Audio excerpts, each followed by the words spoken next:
In the heart of Renaissance Italy, the city of Florence stood as one of the richest and most powerful centers in Europe. At the center of this power was the Medici family, bankers, rulers, and political masterminds who controlled Florence without wearing a crown. The most influential among them was Lorenzo de Medici, often called Lorenzo the Magnificent. Alongside him was his younger brother, Giuliano de Medici. Together, they ruled Florence with wealth, influence, and careful alliances. But not everyone accepted their dominance. Another powerful family, the Pazzi, grew resentful. They were wealthy, ambitious, and determined to break Medici control. Behind the scenes, tensions were rising. Politics in Florence was not just about power, it was about survival. Alliances formed in secret.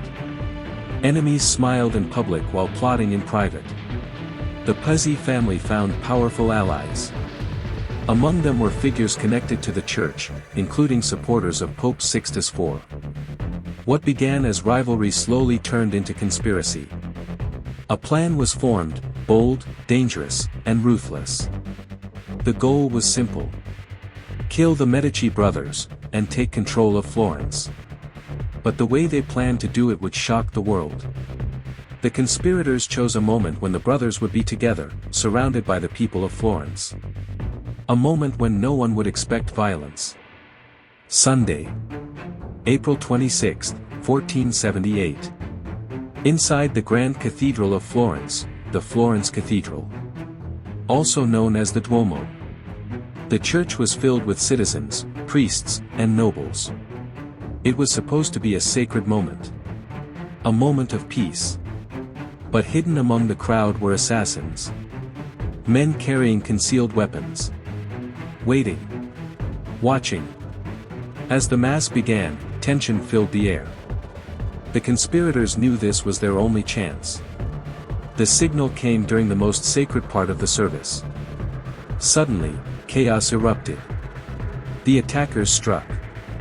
They targeted both brothers at the same time. Giuliano de Medici was caught off guard. He was overwhelmed.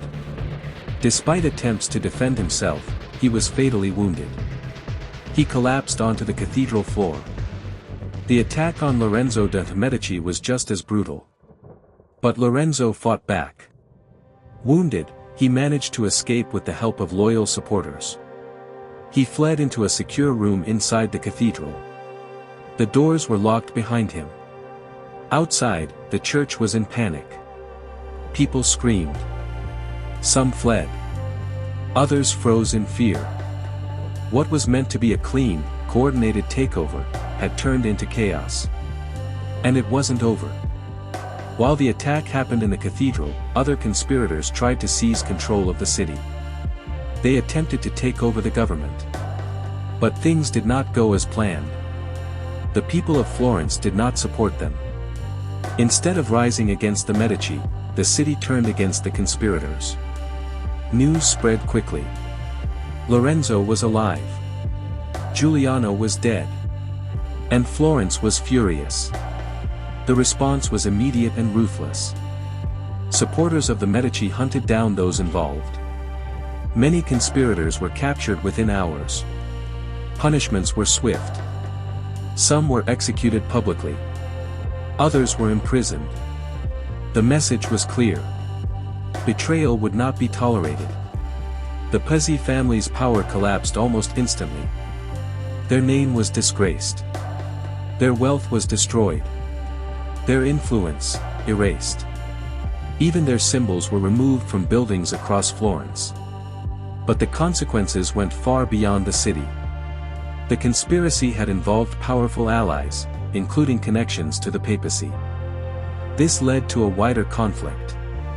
Florence soon found itself in a political struggle with the church and other Italian states. But through it all, Lorenzo remained in control. Stronger than before. The assassination attempt that was meant to destroy him, had only solidified his power. He became even more respected.